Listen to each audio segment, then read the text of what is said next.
Hello everyone, welcome back to another video, and today we're gonna be doing something a little different. I'm going to be showing you how to get a console application in C#. So the first thing you need to do is download .NET Core.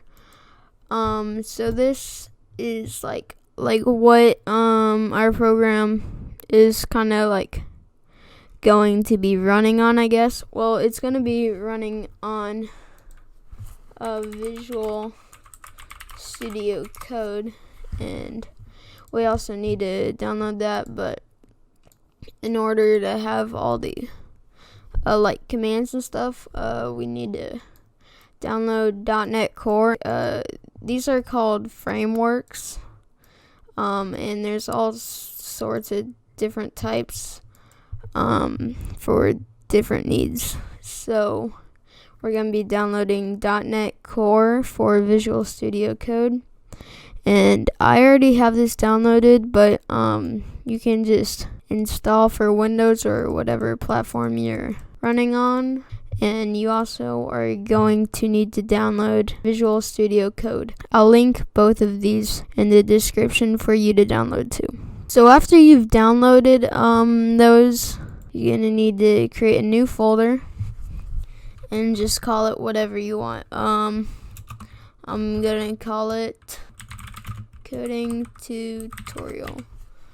Okay, you have that, and now you want to open Visual Studio Code.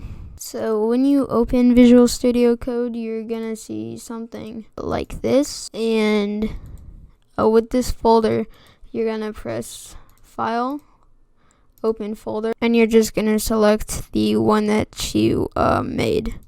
So in this case it will be coding tutorial, and then you have something that looks like this. Right now it's empty. To make it have something, you need to go to Terminal, New Terminal, and when you see all these words, you're gonna want to type in .NET New Console. And what that is going to do is it's going to create a couple of files here. And if we go back to our folder, you can see that it created the files in here too.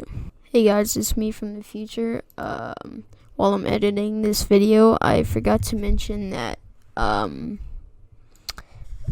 you have to go to this little bar called extensions and search up C#, and you need to download this, or else this won't work. It might be already downloaded for you, but just make sure. Enjoy the video. So the main one we're going to be focusing on is the program.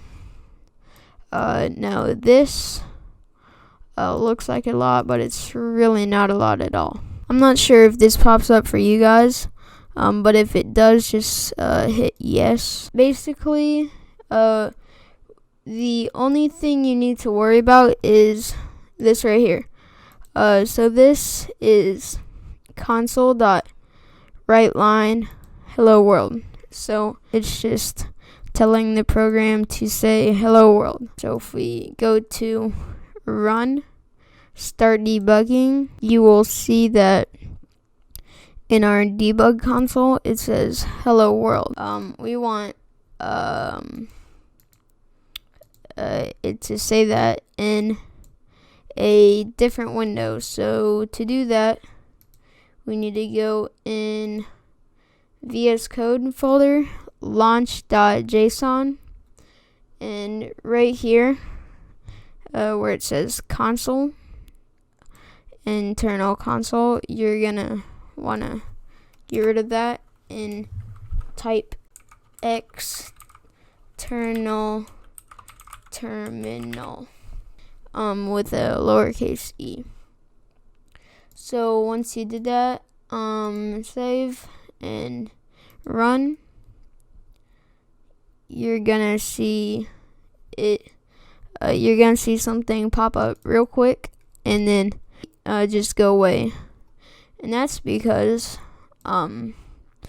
after it executes this task, it's just like, okay, I'm done. I'll just close to fix this and have it not just go away right after it says it.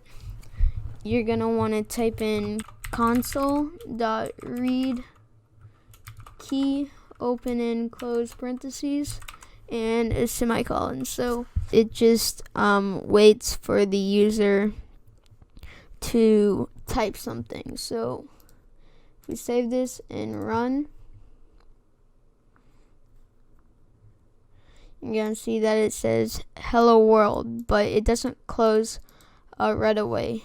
Now if we push something on the keyboard, it closes. So that's awesome. So if you don't want it to close right after you put the key, you can also put console.read line. Now what this does is